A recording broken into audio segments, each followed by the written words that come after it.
got the Dallas Cowboys up first here for the NFC East, guys. Last year, 7-10, 7-10 against the spread is what I'm seeing here, and an over trender, 11-6 towards the over. So we got the Dallas Cowboys team preview up next, starting the NFC East division here. TC. Yeah, so I mean, Dallas, they have been really good, and this year, of course, Dallas lined 7.5.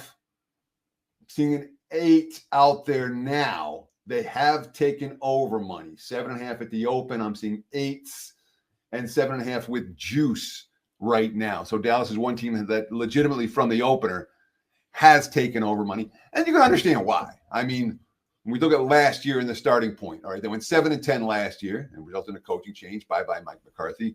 But this team went 12-5 in 23. They went 12-5 in 22. They went 12-5 in 2021. So they had been good. Last year was the outlier season in that regard. And my numbers show they played, I'll call it top quartile in terms of hardest schedules in the NFL, based on my power numbers the week the game was played. Now, there's a good reason why they went south last year. Their statistics were awful. 5.0 yards per play on offense, near the bottom of the league offensively. 5.8 yards per play allowed on defense, near the bottom of the league defensively. So, they were good with injuries last year. It wasn't an injury-riddled squad. They did finish -6 in turnovers, which, again, bad but not season-changing, a -6. What was bad was, they couldn't move the football. Now, obviously, you have a new head coach in Brian Schottenheimer. He's going to call his own plays. Clayton Adams is the offensive coordinator. Matt Eberflus, in his first year as DC under Schottenheimer, it's his second stint in Dallas, so he's familiar with the area at least. Off-season moves, Dallas has some issues. And again, this is a team that was lined 10.5 wins last year. Now they're lined at 7.5 wins this year. Clients and I cash an under ticket with Dallas last year. They have significant salary cap constraints. Dak Prescott is being paid more than any quarterback in the league this year. CeeDee Lamb makes more than all but 2 other wide receivers. And Micah Parsons is holding out a mini camp. They got to pay him too. He's going to get paid as much as any defensive player. So they have significant concerns. And then they re-signed Odiguzwa on the defensive line, $80 million there. And they didn't have a whole lot of money for much else when it came to signings. I guess Miles Sanders coming in at running back, and Solomon Thomas at defensive tackle. These are not the expensive moves. From a draft standpoint, the first 5 rounds, offensive guard Tyler Booker out of Alabama in the first round, Ed Rusher out of BC in the second round, a cornerback from East Carolina in the third round, running back Jadon Blue out of Texas in the 5th round. So perhaps some strength there. And again, the offensive line, an area of need for Dallas this season. From a scheduling standpoint, NFC East again versus AFC West and NFC North opponents. That's 2 tough divisions in a sense. 3 extras, Carolina, Arizona, and the New York Jets. 3 teams that, Arizona was pretty good last year and should be pretty good this year. Carolina, the Jets expected to be a little bit better than they were a year ago. So, I mean, I really have mixed feelings about Dallas right now. I'm not close to betting them over. I'm not close to betting them under. I think they're lying. They're lying in the 500 range, slightly below 500, and that's where I've got them power rated right now, and that's what the schedule looks to me like for Dallas to be a 500 level team. So, not a team that, as of this point, I have found anything lean-wise in terms of season win total for Dallas. If you like this type of analysis, give us a like. Thank you. We appreciate it. It makes all the difference in the YouTube algorithms. If you haven't commented, give us a comment below, whatever you like. And then again, Drew and I will get in there multiple times, both of us, in the next couple of days to answer your comments. So we appreciate the likes. We appreciate the comments. 200,000 of you following us on YouTube. Do it now if you haven't done so already. Tons of free content every day. And, of course, you'll get the instant alerts when these videos go live. The season win report comes July 2nd, noon Pacific time. I need a deadline.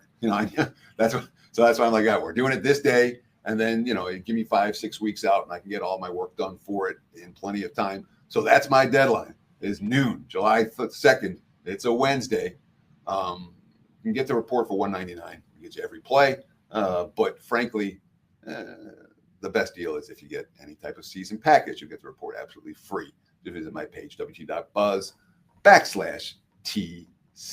New York Giants up next, guys, at the bottom of the NFC East division last season. 3-14 overall. I'm seeing 4-13 against the spread, just 6-11 under trenders. They couldn't win at home. They couldn't win on the road here, TC. And the G-Men straight 0-6 in the division last year. So, hey, I guess one positive is only one way to go, but up. Almost only one way to go. What are we thinking here with the New York Giants? So when you look at some of the early stuff when it comes to schedule projections and teams projecting out records and, some of the stuff that I found when I was looking and doing a little bit of research, trying to go through wins of beat writers predicting wins and losses for every team. And somehow every team finishes up right by their win total. And the reality is that there's going to be, the lowest win total is the Giants. The highest win total is Buffalo, 5.5, 11.5. There's going to be 2, 3, 4 win teams, 5 win teams, many, multiple, more than one or two. There's going to be 12, 13, 14 win teams in the NFL. They're going to be the outliers. And the betting markets don't necessarily price them in that way. They have to be, 5.5 in that sense for the team. And of course, the Giants right now, 5.5 juice to the over. Sorry, juice to the under, 5.5. I'm seeing plus 125 to the over, plus 100, plus 120 at various books. So, it's really the line closer to 5 than 5.5 for the G-Men. But there's going to be a handful of teams that aren't going to finish in that middle range, between 5.5 and 11.5 wins. There's going to be 4, 3, and 2 win teams. There's going to be 12, 13, and 14 win teams. It happens every year. And the guys who do the math models never seem to figure that out, which baffles me. But I mean, the 3-14 last year, 6-11 in 2023. They were they were a playoff team in 2022, 9-7. We cashed an over with the Giants that year, in fact, and I felt very, very lucky to do so. They stole a bunch of games early that year and got some chemistry. But again, that was an outlier season. 4-13 in 2021, 6-10 in 2020. 4-12 in 2019, 5-11 in 2018, 3-13 in 2017. Last time they were good was in 2016. They were 11-5. That was Eli Manning throwing to OBJ, Victor Cruz, and Sterling Shepard.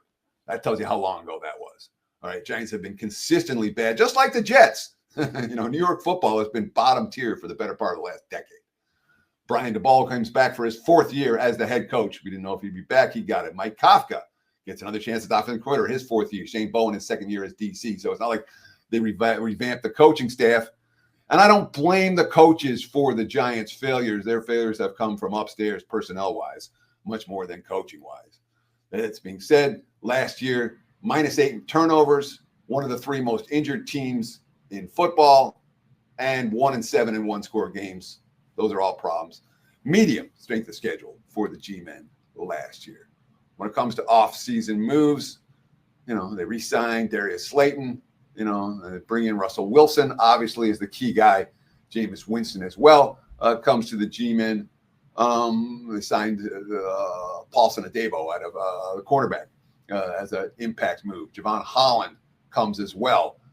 Chauncey Golston on the defensive line. So, I mean, they've actually made a fair bit of personnel moves that should, in theory, improve the team. And, of course, obviously, Jackson Dart out of Mississippi. We'll see how long he sits on the bench. If Brian DeBull has his way, Dart will sit on the bench all year. Russell Wilson will be good. We'll see. Abdul Carter, obviously, the number 1 pick out of Penn State. He is and Darius Alexander out of Toledo with the 3rd round pick. These are guys who, in theory, should give the Giants some semblance of a pass rush. Giants play 11 games against teams expected to have a winning record this season. They play 9 games against teams with 11 or more wins from a season ago. And again, based on this year's win totals, the Giants play the single toughest schedule in the NFL. NFC East versus AFC West and NFC North. There are 3 extra games. New Orleans expected to be bad again. San Francisco expected to be better. New England expected to be better. So it's not going to be easy for the G-Men this year, schedule-wise, any more than it was a year ago when they finished with 4 victories. And of course, the Giants, from a power rating standpoint, come into the season for me at or near the very bottom of my power ratings. They're not a team. If the Giants are on the short list, it ain't towards the over. Teddy, we got the Philadelphia Eagles up next. Of course, the defending Super Bowl champion Eagles, 14-3, top of the division last season, 11-6 against the spread. They were slightly under trenders in the regular season, 7-10. Good at home, good on the road. What are we thinking with the Eagles, top of the division last season? Yeah, and Philadelphia lined 11.5 wins, basically minus 110 either way right now for Philadelphia. So 11 wins, they cash unders, 12 wins, they cash overs. And as you mentioned, this team won the Super Bowl last year. They went 11-6 in 23. They went 14-3 in 2022 and made the Super Bowl, came up just short, 9-8 in 2021. They made the playoffs 7 times in the last 8 years. The Nick Sirianni era has been good for Eagles fans. Sirianni now in his 5th year. They do have a new offensive coordinator this season, Kevin Patullo. Vic Fangio back for his 2nd year as DC. Fangio worked wonders for this defense last year. What wonders? Yeah, they were the number 1 defense in the NFL in yards per play allowed last year. They finished plus 11 in turnovers. So you put those 2 factors together, number 1 yards per play defense and plus 11 turnovers. Yeah, we'll give the defense coordinator some credit for that. Now, they were middle of the pack yards per play on offense. They did go 7-2 in 1-score games last year. But again, teams with good defenses and good quarterbacks, you expect to have winning records in 1-score games. 7-2 maybe a little bit high in that regard, but Philadelphia is certainly good in that sense. That being said, Philly played a very weak schedule last year. I had them as the 5th weakest schedule in the NFL based on my powering numbers the week the game was played. Now, Philly spends a ton of their money on offense. They're first in spending on the offensive side of the football. They're 31st in spending on the defense side of the football. And really, you look at what they did in the offseason. I mean, they re-signed Zach Bond and they drafted some guys. You know, they redid Saquon Barkley's contract. They redid Lane Johnson's. I think they re-signed Lane Johnson's contract on the offensive line. But basically, there wasn't a whole lot of move to make big free agent additions for Philly, and they did their best to sign Bond, who was obviously a revelation for that team last year. In the draft, only 2 picks in the first 2 days. Jahad Campbell, the linebacker out of Alabama, and the safety Andrew Mukuba out of Texas, both of whom on the defensive side of the football. In fact, the first 5 picks all through the 5th round, all on defense for Philadelphia. So they're not paying, they haven't spent a whole lot of money on defense. They did draft heavily for defense this season. Schedule-wise this year, my numbers show this one of the 5 toughest schedules in the NFL. So they went from very easy last year to much, much tougher this year. NFC East versus AFC West and NFC North. There are 3 extras: the Rams, the Bills, the Bucks. No gimmies out of that trio for Philadelphia. And obviously, when you're the Super Bowl champs, you've had an offseason of partying, and everyone's gunning for you. I'm not convinced that Philadelphia is going to be able to match last year's elite performances.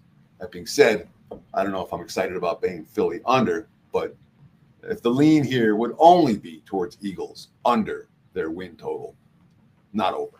One team left, the Washington Commanders here in the NFC East.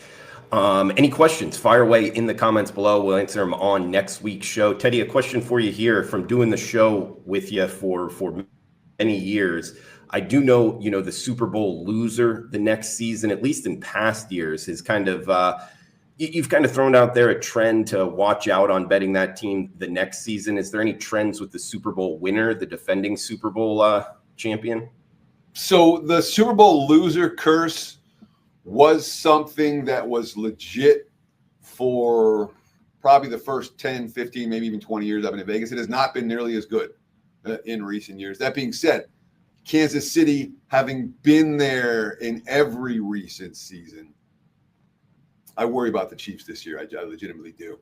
We'll talk about them next week. We do the Wests for those of you who come back around next time. So, but when it comes to the Super Bowl winner, I don't have any good prevailing trends that I know That's a Ralph Michaels question. I'm sure I'll run into Ralph at some point in the next week or so, and we'll see what he has. But there's nothing that stands out to me in that regard of being particularly good or particularly bad for Super Bowl winners. I think it's just a case by case basis in that regard.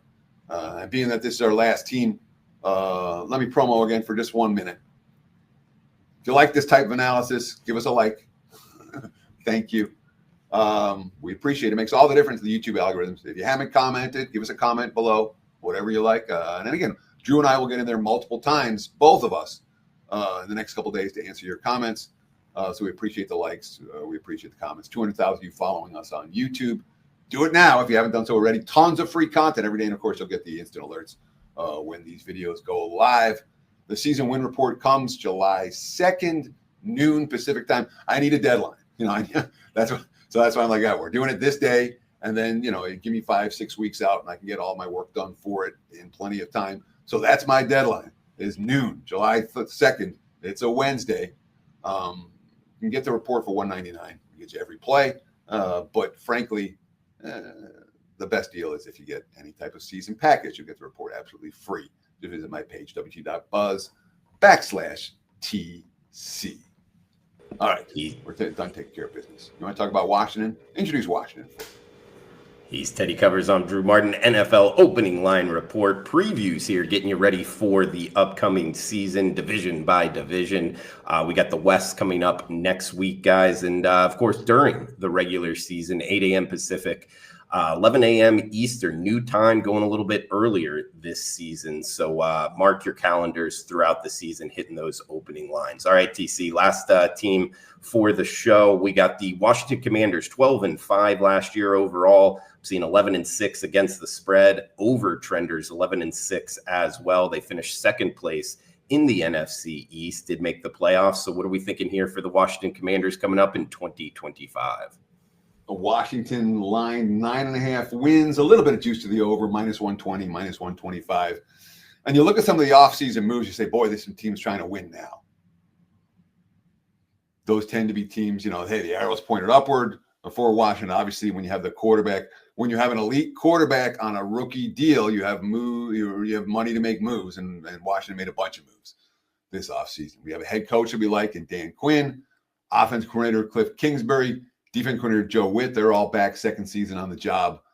And again, this team, 12-5 last year, 4-13 in 2023, 8-1 last place team in 2022. They were 7-10 in 21, 7-9 in 2020, 3-13 in 2019, 7-9 in 2018, 7-9 in 2017. So prior to last year, the last winning season they had was 2016 when they went 8-7-1. So last year, a huge outlier from where this program has been, from where this team has been. And obviously bringing a guy like Quinn, and you have a quarterback who's making plays, and you go, wow, yeah, you can understand why they're good. There's another reason why Washington was good last year, multiple reasons. And that ain't going to happen this year. This is who Washington faced at the quarterback position to close out last season from week 12. They faced Cooper Rush, Will Levis, Jake Haener, Kenny Pickett, Michael Penix, and Trey Lance. That's backup. At best, some of them were third stringers. My numbers show that Washington last year, the game the week was played, faced the single easiest schedule in the NFL. Way easy. There's something else that happened last year for Washington that really stands out.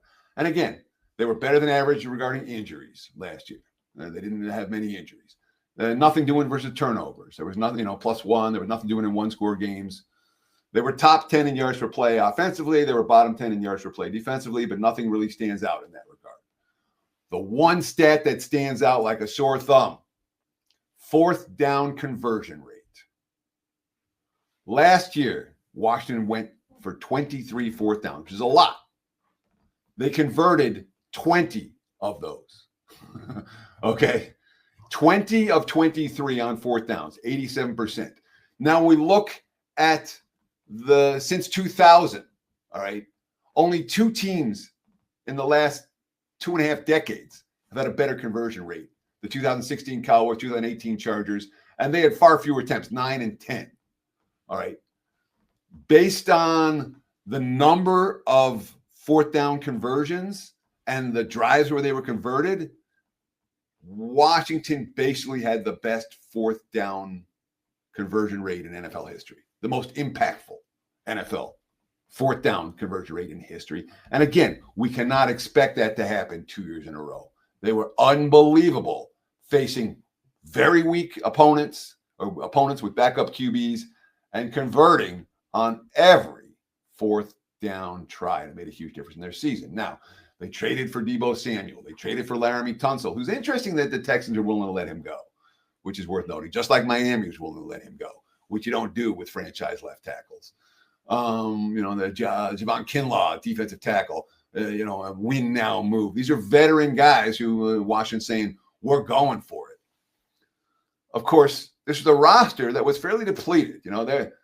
The Ron Rivera regime was not good when it came to successful draft choices. Adam Peters, obviously, as the new GM, has done better in that regard. And all the moves they made, again, the lots of gaps on the roster. They did Zach Ertz and Bobby Wagner and Andrew Wiley and Dante Fowler. They're all on the wrong side of 30 last year, and they're all on the wrong side of 30 again this year, all older. And that's what they basically did in the offseason. They got older. Now, a couple of impact draft choices. Trey Amos out of Mississippi in the second rounder. Josh Connolly out of Oregon, the offensive tackle, is the first rounder. But it's not like they had a ton of draft choices. Those are the only two in the first 2 days that they had. And Jalen Lane, the wide receiver out of Virginia Tech, the only guy they had before the 6th and 7th round other than those two. Then we look at this year's schedule. Bottom 5 rest disadvantage for Washington. All right. Lots of opponents. They get the Chicago off their bye. They get Seattle off their bye. They get the G-Men off their bye. They have 2 short week road games in Green Bay, week 2, week 7 in Dallas. So from a scheduling standpoint, rest disadvantage, not good. NFC East versus AFC West and NFC North, 2 fairly tough divisions. There are 3 extras. Atlanta, Seattle, Miami, middle of the pack in that regard. None of those teams expected to be elite. But there's a lot of things to like about Washington, and there's certainly plenty of things that make us expect some regression for the Commanders this year. A team that had an outlier season last year based on more than just their rookie quarterback. The metrics worked out right for them. The schedule worked out right for them. And the fourth down conversion certainly worked out right for them as they won a whole bunch of tight games. But again, the moves that they made are win now. And those tend to be teams that we like this year, not tend to be teams we bet against. But Washington's only one way on my short list, under their win total, not over. If you like this type of analysis, give us a like. Thank you. We appreciate it. It makes all the difference in the YouTube algorithms. If you haven't commented, give us a comment below, whatever you like. And then again, Drew and I will get in there multiple times, both of us, in the next couple of days to answer your comments. So we appreciate the likes. We appreciate the comments. 200,000 of you following us on YouTube. Do it now if you haven't done so already. Tons of free content every day. And, of course, you'll get the instant alerts when these videos go live. The season win report comes July 2nd, noon Pacific time. I need a deadline. That's why I'm like, yeah, we're doing it this day. And then, give me 5-6 weeks out and I can get all my work done for it in plenty of time. So that's my deadline is noon, July 2nd. It's a Wednesday. You can get the report for $1.99. We get you every play. But frankly, the best deal is if you get any type of season package, you get the report absolutely free. Just visit my page, wt.buzz/TC.